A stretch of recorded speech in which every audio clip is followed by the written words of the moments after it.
Bonjour et merci d'être fidèle aux chaînes du journal Iguihé. Nous avons fait le déplacement de Goma et nous sommes dans le bureau du premier citoyen de la ville, le maire de la ville de Goma. C'est l'occasion pour nous d'avoir une discussion très franche avec lui pour qu'il nous parle de la ville, de ses aspects, des petits secrets. J'espère que, monsieur le maire, vous n'allez pas être avare des petits secrets de la ville, parce que Goma en a beaucoup, mais vraiment de la vie quotidienne du citoyen de Goma et ses environs. Il a trouvé la ville dans quel état? Qu'est-ce qui a été fait depuis une année qu'il tient les rênes de la ville et quelles sont ses perspectives? Sans plus tarder, monsieur le maire, merci beaucoup de nous recevoir dans votre bureau. Merci aussi. Est-ce que vous pouvez vous présenter? Ok, merci beaucoup, monsieur le journaliste. Je réponds au nom de Julien Katembo, Ndalieni, maire de ville de Goma. Ouais. Et voilà maintenant une année, comme vous venez de le dire, que nous sommes patrons de la ville de Goma. Ouais. C'est-à-dire quoi? Pour situer la ville de Goma, c'est le chef-lieu de la province du Nord Kivu. Oui. À l'est, on a la province de Rubavu, à côté, République rwandaise. Ok. Au nord, nous avons le territoire de Nyiragongo. À l'ouest, le territoire de Massissi. Et au sud, le lac Kivu. Ouais. Voilà, bref, comme situation géographique de la ville de Goma. Ouais. Exact. Maintenant, si Est-ce qu'on peut parler de la situation géographique sans évoquer le volcan? Parce que vous êtes chapeauté par Nyiragongo. Exact. Maintenant, c'est le volcan Nyiragongo est situé maintenant dans le territoire de Nyiragongo. Ah, c'est toujours au nord de la ville de Goma. C'est comme ça. Ok. Comme vous avez bien dit il faut parler un peu de la situation avant la FCM23 et maintenant aujourd'hui à l'époque du M23. Très bien. C'est comme ça. Merci beaucoup. Donc c'est-à-dire quoi? C'est une question très pertinente, messieurs les journalistes. Ce qu'on peut dire, on peut commencer par la situation sécuritaire. Ouais. Vous allez remarquer avec moi que, messieurs les journalistes, un État sérieux, un État qui se respecte, son intérêt national, c'est la sécurisation de ses citoyens, de la population et leur vie. Donc la population peut avoir tout, mais si elle n'est pas sécurisée, c'est un problème. Ouais. C'est-à-dire quoi?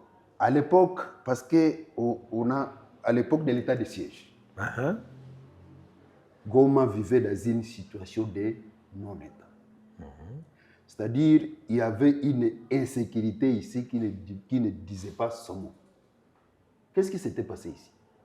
C'est-à-dire, avec la guerre du M23, AFC M23 contre le gouvernement de Kinshasa, nous avons un système de défense de notre pays qu'on appelle, notre armée s'appelle FARDC. On ajoute même Elo Kwamakasi. Maintenant, le problème, c'est quoi? Ils ont échoué la guerre.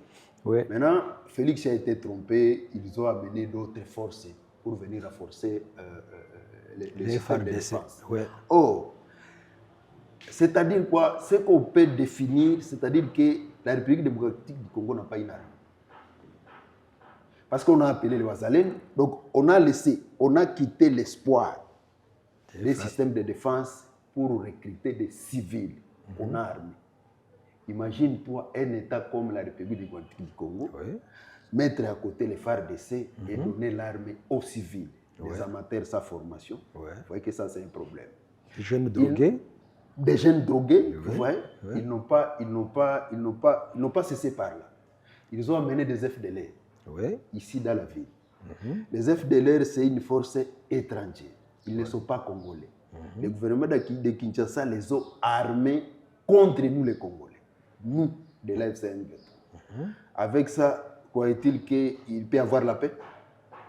Aller armer un étranger contre ton peuple, contre ta population.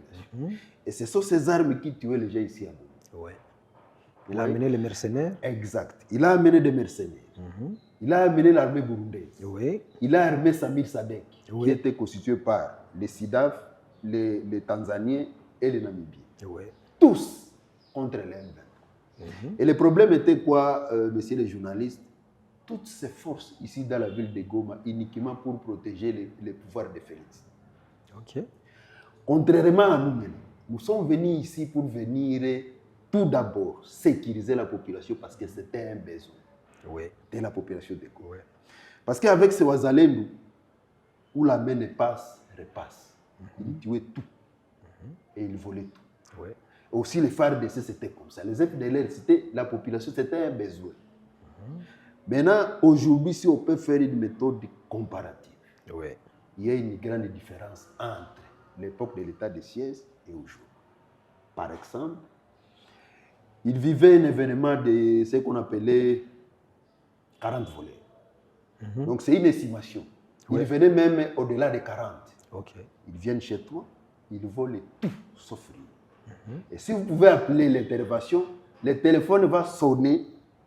Parmi les gens qui sont dans ma maison. Et il te dit non, même appelle là où, même appeler Dieu, même Jésus. On ne quitte pas ici. Ils volaient tout sauf rien. Vous voyez, et la population de Goma a vécu cette situation de non-État pendant longtemps. Mais nous, en état de responsable, en état d'une révolution, on s'est dit, donnons d'abord la population de Goma la dignité.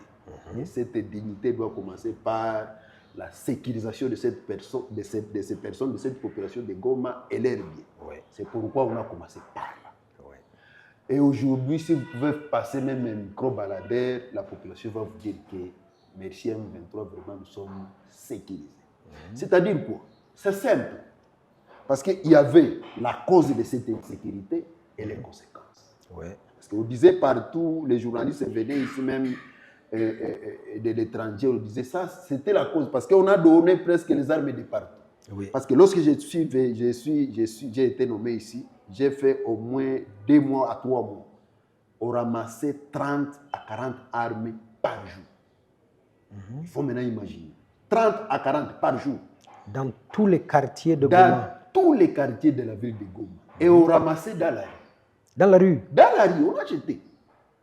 Parce que vous savez, plus de 40 000 hommes ici dans la ville. Maintenant, le pouvoir de Kinshasa ne contrôlait rien. On peut dire que c'était une véritable tour de Babel. Un petit groupe de gens, allez, on a poussé les gens à être en dehors de la ville. Mal organisés, mal équipés, non, pas de discipline, c'est ça. Donc, bref, la sécurité de la ville de Goma. Nous avons tout d'abord parlé avec notre population. On a fait des sensibilisations. C'est ça ce que je suis en train de vous dire, la cause. La cause, c'est quoi? On vous a distribué des armes. Il faut, est-ce que pouvez-nous nous remettre ces armes? Parce que ces armes doivent se retrouver entre les mains de nos militaires, entre les mains de notre armée qui est ARC, Armée révolutionnaire congolaise. Et la population a capté ça et ils ont fait confiance. On a mené les armes chez les structures de base, chez les Nyumbakoum, chef d'avenue, chef de cellule et chef de quartier. Et on vient les remettre ici à la mairie. Nous, on le dépose à qui des droits, à notre service de renseignement ou bien à notre armée. Très bien. Ça, on a sensibilisé pendant longtemps et ça n'est suivi quoi? Briser cette crise de confiance.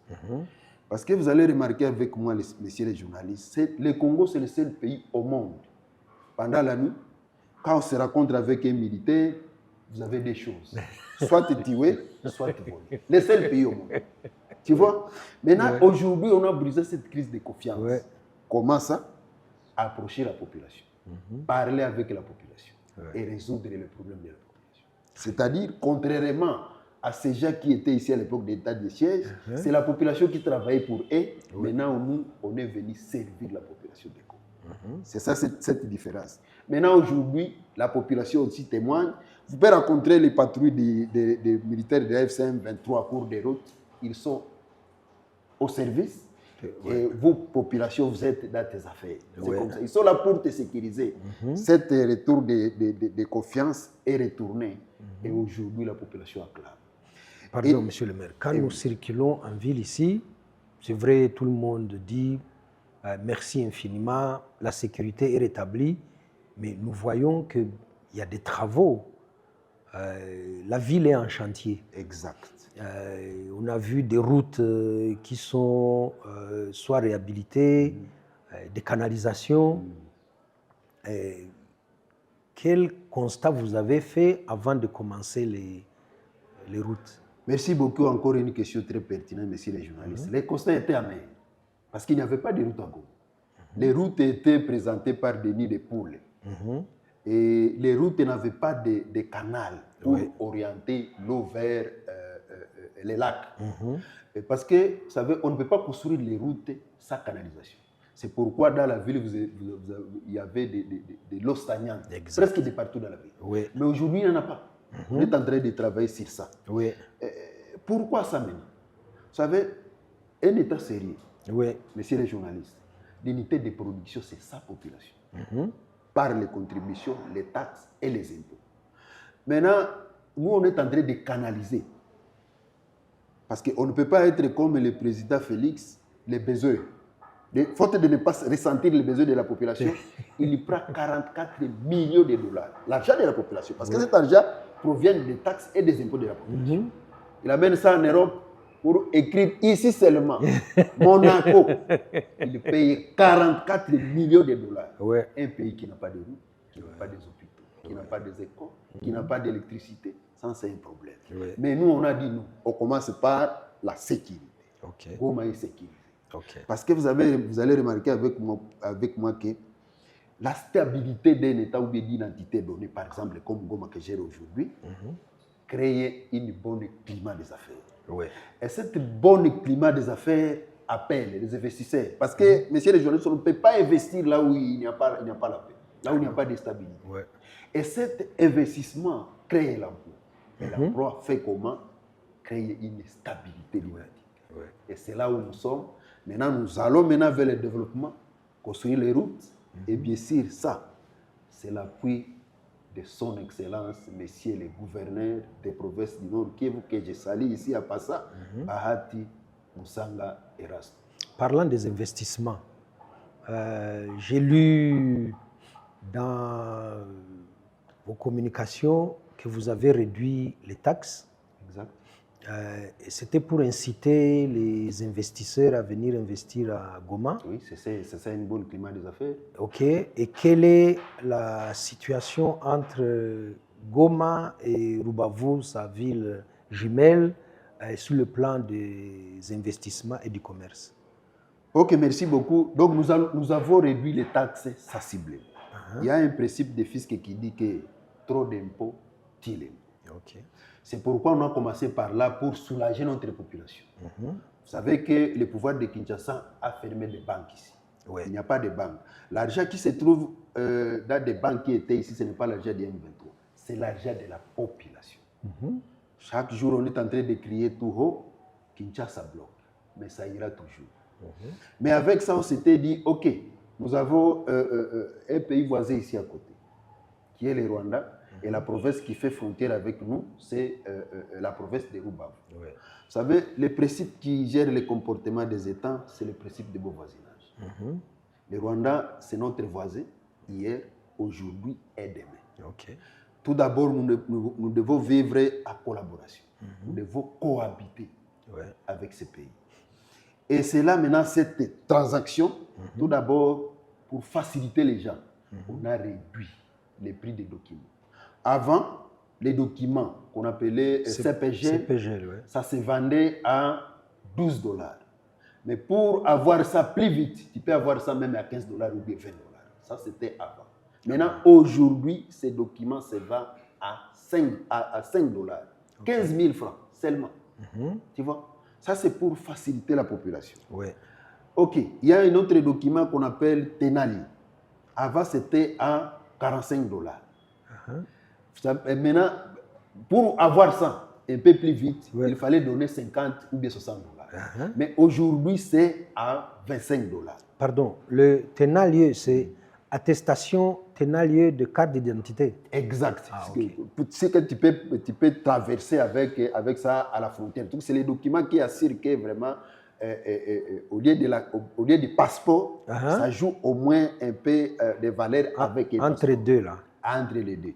C'est la carte d'identité ou c'est le passeport? Non, ce n'est pas une carte d'identité, c'est un document qui tient lieu de passeport. De passeport. Exact. Ah, ok.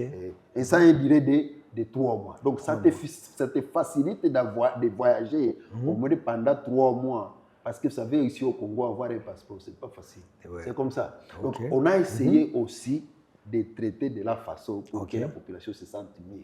Ouais. Maintenant, la diminution, tout d'abord, des services, parce qu'il y avait beaucoup de services. C'est pourquoi j'ai commencé par trop d'impôts, till impôts. Ouais. On a au moins diminué, parce que c'était une affaire de 600 taxes. On a réduit plus de 350 à 340 taxes. On a élevé. Ça aussi, c'est pour faciliter une bonne climat des affaires. Ouais. Et c'est pourquoi, ce que vous voyez, malgré qu'il n'y a pas de banque, mais la population vive mieux. C'est à cause de ça. Ok. Et c'est quoi ce que ça rapporte en termes de... Parce que vous réduisez les taxes. Exact. Ça soulage la population. Les commerçants.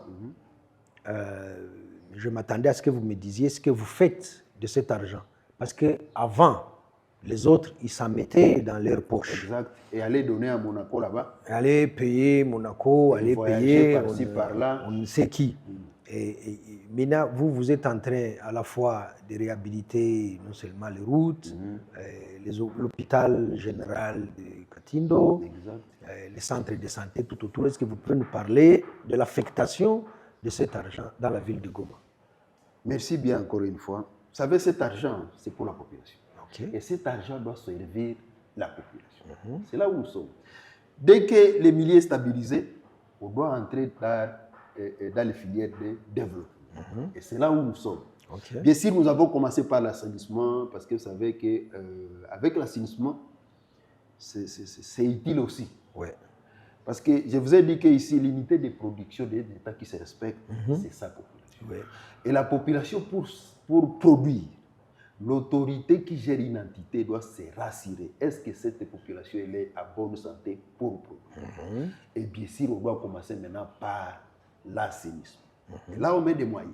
Ouais. C'est cet argent de contribution qui nous aide à évacuer les immondices.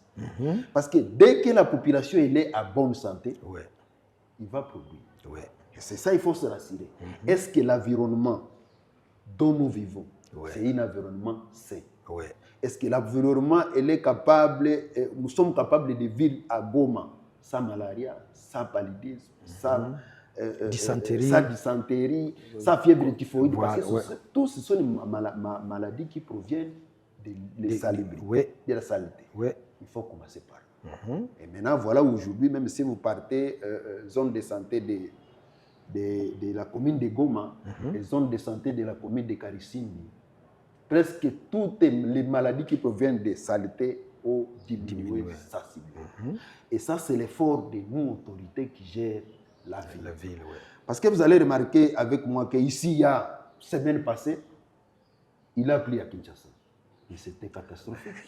On a vu. Donc, imagine-toi dans une ville comme Kinshasa, les autorités n'ont pas même la politique d'évacuation des immondices. Non. Sécuriser la population, il faut réussir. Non, il y a les colonnes là-bas. C'est ça. Maintenant, nous, quant à nous, on s'est dit que c'est une révolution. Nous devons gérer cette ville autrement. Pas comme auparavant. Il faut que la révolution, c'est le changement. Il faut que ça soit palpable. Il faut que la population touche.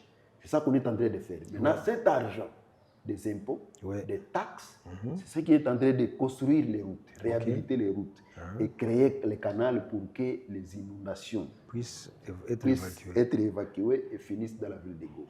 Pour que les étrangers, si tu peux sortir au Kenya, en Ouganda, aux États-Unis, connaissant Goma dépassé à l'époque des sièges, si vous arrivez à la frontière, vous sentez l'odeur du pouvoir. Comme de l'autre côté. C'est ça ce que nous voulons ici. Il faut en termes d'investissement, les investisseurs, ils sont intéressés par quel secteur à Goma. Et beaucoup plus, ils sont en train d'être attirés d'abord commerce. Et ceux qui sont en train les industries alimentaires, donc les aliments, amener les aliments. Parce que, vous savez, c'est le pouvoir qui nourrit sa population. C'est le pouvoir qui doit soigner sa population. C'est ça. Donc maintenant, aujourd'hui, on est en train d'approcher ici les investisseurs qui veulent maintenant prendre d'autres secteurs à part le secteur alimentaire.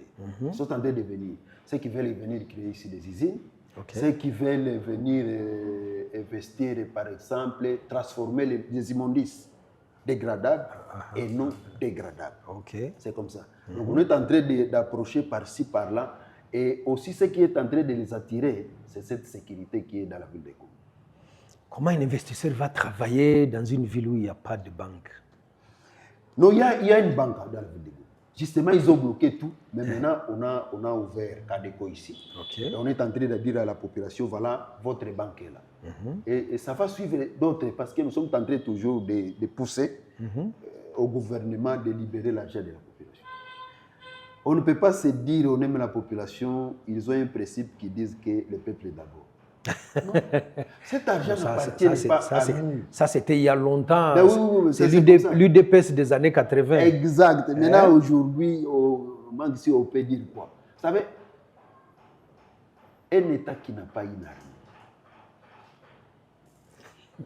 un État là où on donne confiance à des armées étrangères qu'une armée nationale. Vous savez, par exemple, en Ouganda, et le pouvoir de Kinshasa a fait voir à l'opinion nationale qu'internationale que c'est nous, le malheur des peuples congolais, c'est nous, la FCN. Soyons sincères, messieurs les journalistes. On peut aller à Beni et à Butembo. Il y a le phénomène ADF. Voilà maintenant 12 ans. 12 ans. Depuis 2014 jusqu'à maintenant. La population nande est coupée comme des chèvres à l'abattoir. Personne ne parle. Même la communauté internationale, même le gouvernement de Kinshasa. Il y a l'UPDF, il y a la MONUSCO, il y a les FARDC et il y a l'UPDF. L'UPDF, c'est l'armée ougandaise. Un jour, ils s'étaient dit, on va se retirer. Et la population de Butembo, ils ont dit, si on vous retire d'ici, nous aussi, nous allons marcher. Avez-vous déjà vu un seul État dans le monde où la population fait confiance à une armée étrangère qu'une armée nationale? C'est-à-dire, trop c'est trop.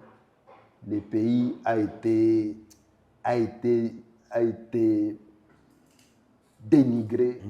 Le pays, il faut sauver ce pays.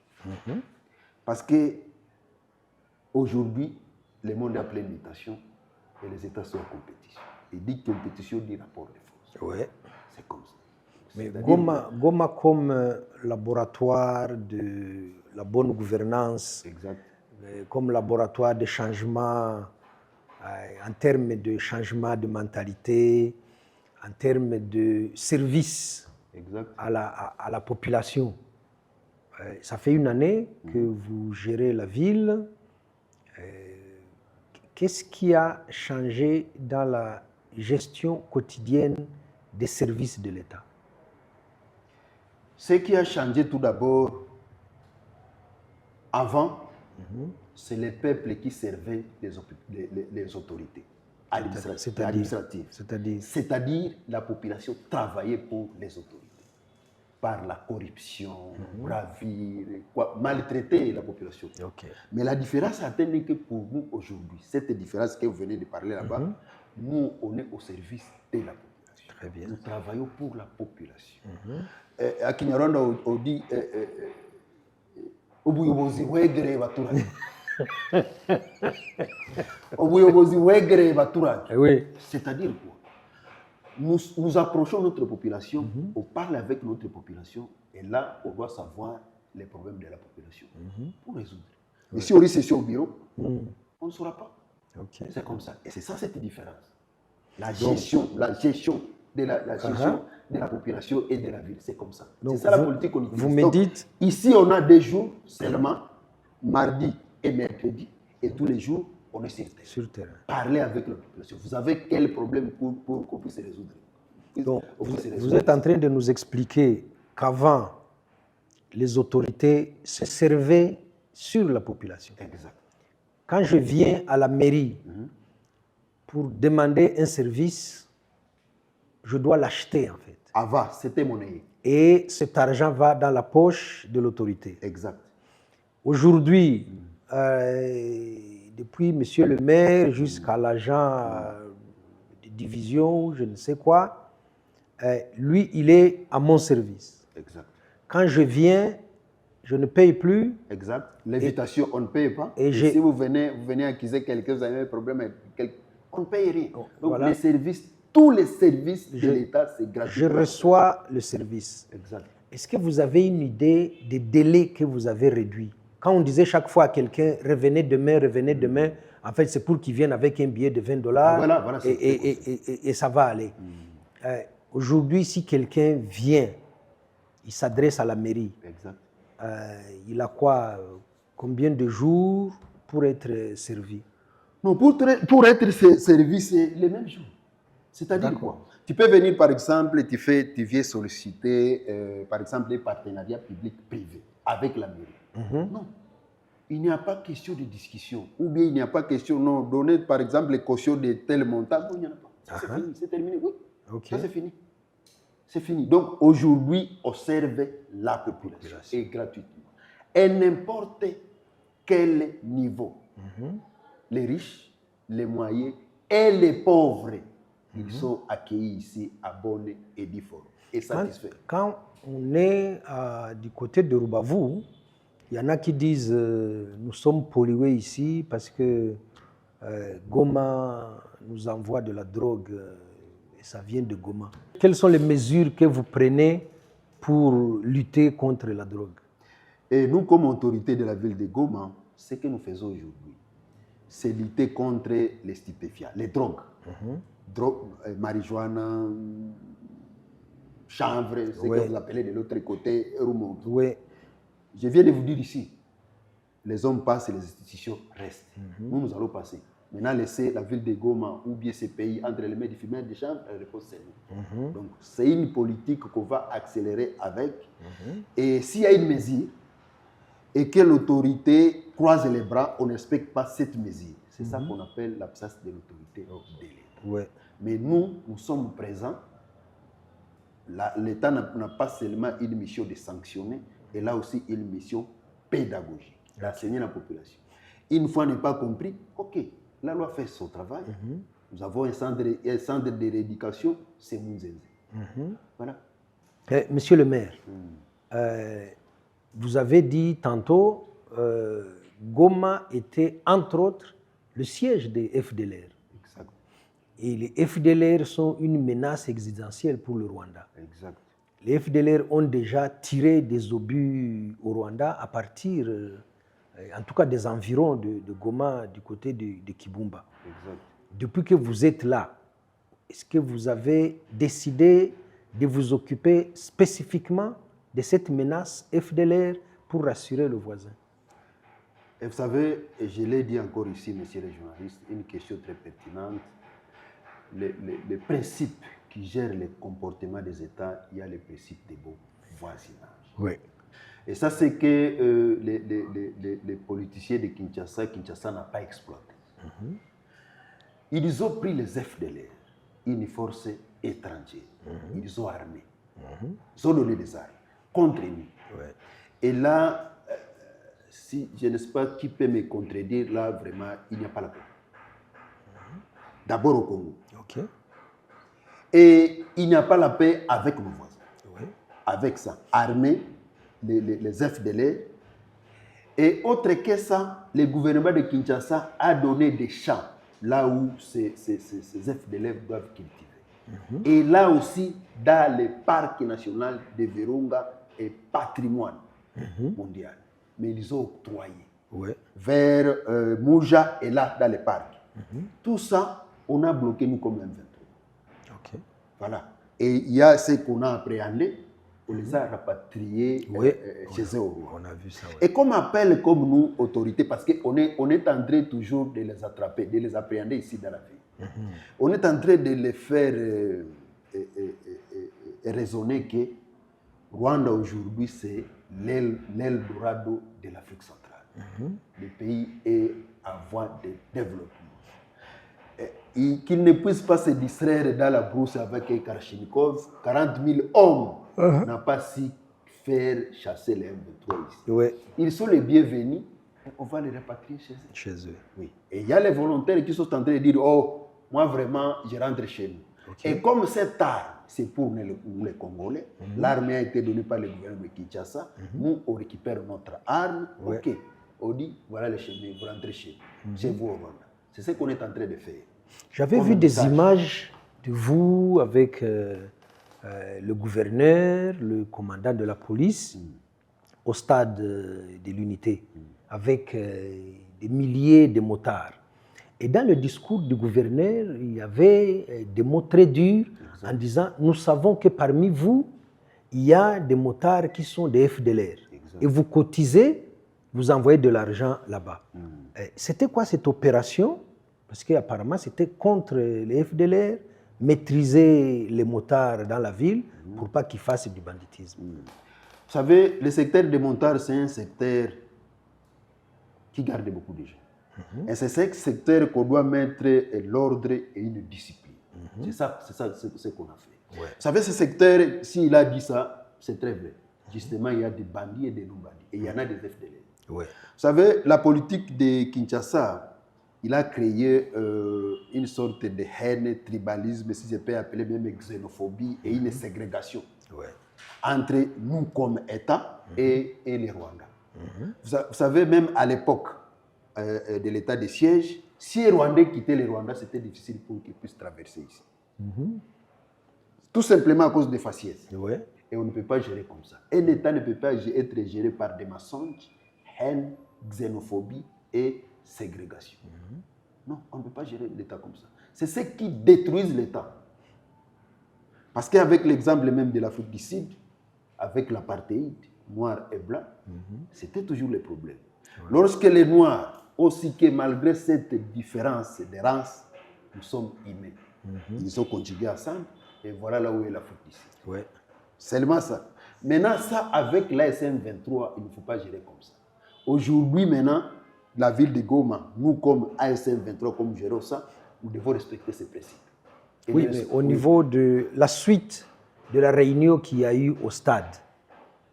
La suite de la réunion, maintenant, c'est motards. Il commence à attraper des bandits avec des armes, et il commence à attraper ces FDLR et les remet à nos services de renseignement. C'est ce qui se fait maintenant aujourd'hui. D'accord. Oui. Nous connaissons ce type, c'est un FDLR. Ok, on lui prend, on dit l'arme, il le remet là, ok, on lui dit, tu vas traverser la frontière, chez vous c'est au Merci beaucoup de nous avoir accordé ce temps. Exact. On a balayé toutes les questions. Exact. On est très contents. On va continuer. Je crois qu'on a d'autres rendez-vous. On est content parce qu'on respire l'air de Goma. Exact. On bénéficie de la sécurité et des infrastructures. Merci. La voiture n'a pas de problème. On ne trouve pas de barrières. On peut passer jusqu'à Virunga. On est allé jusqu'à près de ça, que Lac Vert. Il n'y a pas d'épaisseur qui déstabilise la population. Non, il n'y en avait pas. Merci infiniment. Et quand on va revenir, on passera dire bonjour. Ok, merci beaucoup. Je vous remercie.